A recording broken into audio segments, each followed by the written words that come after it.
Hello, आप सभी का स्वागत है इस वीडियो लेक्चर में। आज 10th क्लास के एनसीईआरटी मैथ का पहला चैप्टर वास्तविक संख्या का शुरुआत किया जा रहा है। आप सभी इस क्वेश्चन को ध्यान से समझेंगे और मैं आपको पूरी भरोसा दिलाता हूँ, आशा और विश्वास के साथ यह बात बताता हूँ कि आपको इस वीडियो लेक्चर के माध्यम से जो भी क्वेश्चन बताया जाएगा, आपको 100% समझ में आएगा। चलिए दोस्तों, बिना देर किए आगे बढ़ते हैं। क्वेश्चन है, निम्नलिखित संख्याओं का एचसीएफ ज्ञात करने के लिए यूक्लिड विभाजन एल्गोरिथ्म का प्रयोग कीजिए। यानी हम लोग एचसीएफ निकालेंगे, लेकिन यूक्लिड विभाजन का प्रयोग करना है हमें। यूक्लिड विभाजन का ध्यान से समझेंगे। एचसीएफ हमें निकालना तो आता ही है, जैसे कि हम लोग इसे छठी सातवीं क्लास में ही सीख जाते हैं। इन दोनों में छोटी संख्या को हम लोग बाहर लिखेंगे,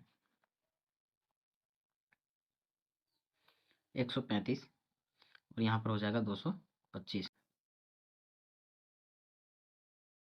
135 से हम भाग लगाएंगे 225 में। अगर हम दो बार से लगाएंगे तो 270 हो जाएगा, जो कि अधिक है और इसमें से माइनस नहीं होगा, इसलिए हम इसे एक बार से ही लगाएंगे। 135,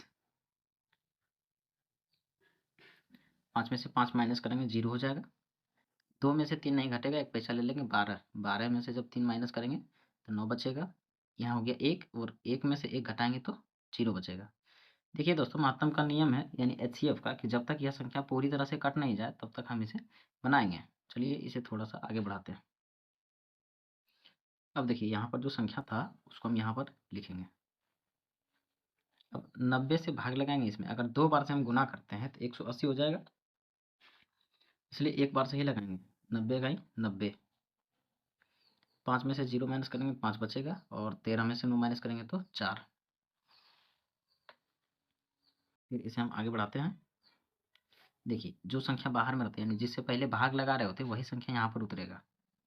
अब 45 से भाग लगाएंगे तो 45 से कहीं 45 और 45 दूनी 90। तो दो बार से हम पहाड़ा लगाएंगे यहाँ पर, 45 दूनी 90। अब देखिए, ये पूरी तरह से कट गया। यहाँ से ये जो यहाँ पर रहेगा ना, इसी को हम लोग भाजक को एचसीएफ कहते हैं। एचसीएफ, तो एचसीएफ कितना आ गया 45। लेकिन ये हमने भाग विधि से बना दिया, हमें भाग विधि से नहीं बनाना था, हमें लिखना था यहाँ पर यूक्लिड विभाजन एल्गोरिथ्म के द्वारा। तो चलिए हम लोग यूक्लिड विभाजन एल्गोरिथ्म का प्रयोग करते हैं। देखिए, यूक्लिड विभाजन का एक सूत्र है जो कि हम सभी को आना चाहिए। लिखेंगे यहाँ पर